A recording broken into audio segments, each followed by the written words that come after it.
Hi guys, and welcome back to another quick Photoshop tutorial. My name is Manny, and in today's post I would like to show you guys a simple and easy technique how to get a little bit more pop onto your images.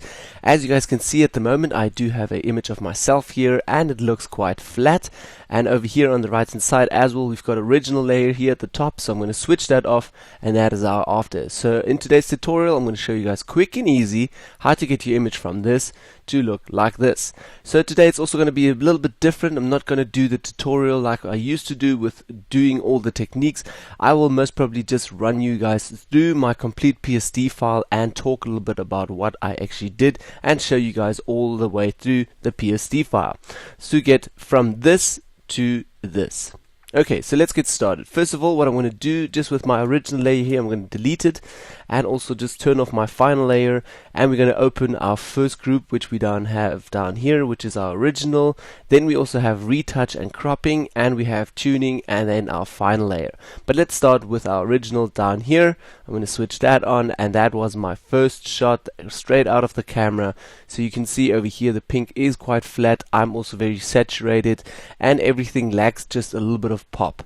Okay, so let's go over here. This is my new camera raw adjustment. So over here you guys can already see what I created from just adding this image into camera raw and adjusting my sliders in camera raw. So over here it pops already a little bit. So let's go into camera raw and just have a look. I'm going to double click here onto my smart object and let's have a look what we're going to get in camera raw. Okay, over in camera raw, what we're going to do here, first of all you can see all my sliders are already tweaked and the image looks really good. I'm going to go over here on the right hand side and just say camera raw default, select that, and then also it's going to switch back again to our defaults. Okay, so as you guys can see over here everything is set to 0 and our temperature is also at 5350 Kelvin. Then my sharpening about my details here is also set to 25 and 1.0, so it's very low. Let's go back to our basic adjustments here, and I'm quickly going to load these adjustments again. So let's go to load settings, and I've saved these settings already for pop tutorial. Under here double click on that and directly changes. Okay, so what have we changed over here? First of all, my temperature, I changed that to around 5000, so just to make it a little bit cooler. Then my exposure, didn't tweak that at all. Contrast, I tweaked that a little bit just to give the blacks a little bit pop, so +6 over here. My highlights, I boosted them quite a lot, so they already pop a little bit more. Shadows, and just tweak that down a little bit so we get a little bit of more detail, or darkening these shadows here a little bit. Then also my whites, again push those a little bit so the highlights pop again a little bit more. My blacks, also tweak them down a little bit so the shirt gets actually a little bit darker and also more contrasty here. Then also to take out the red saturation out of my face a little bit, over here I tweaked the saturation a little bit to -4. Okay, so that was all here in the basic slider. Then also in my sharpening, like I showed you in the tutorial before, my sharpening up again to 60. I actually want to take that to 70. Okay, and my radius 0.6, we can also take that to 0.5. Okay, then we're going to hit OK over here, and then I've taken that directly into Photoshop. So that was our first stage that I actually did in camera raw. Over here again, as you guys can see, the before and then camera raw after. So we already created a little bit of a pop in camera raw.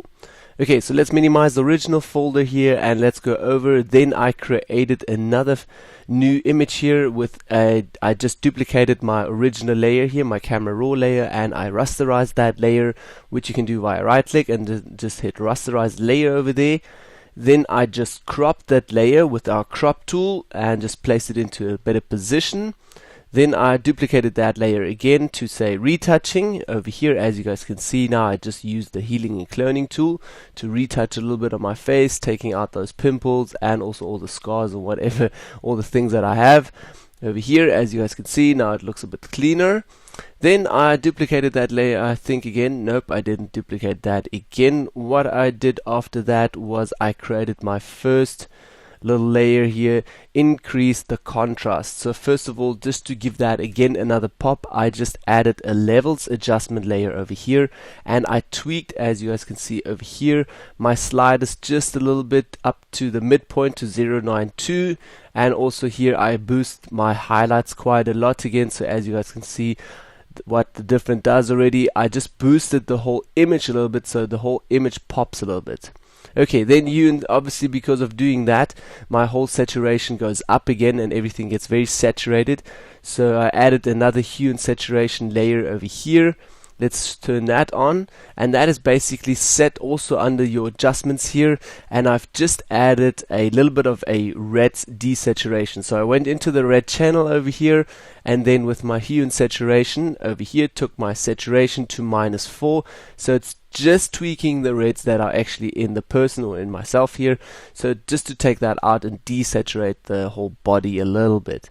Okay, then I added another increased contrast, as you guys will see now. If I'm switching it on and off, you guys can see how the whole black here a little bit, but also on me it pops a little bit more and I just get a little bit more contrast. So I've added that increased contrast here with also a black and white adjustment layer. Simply go here onto black and white.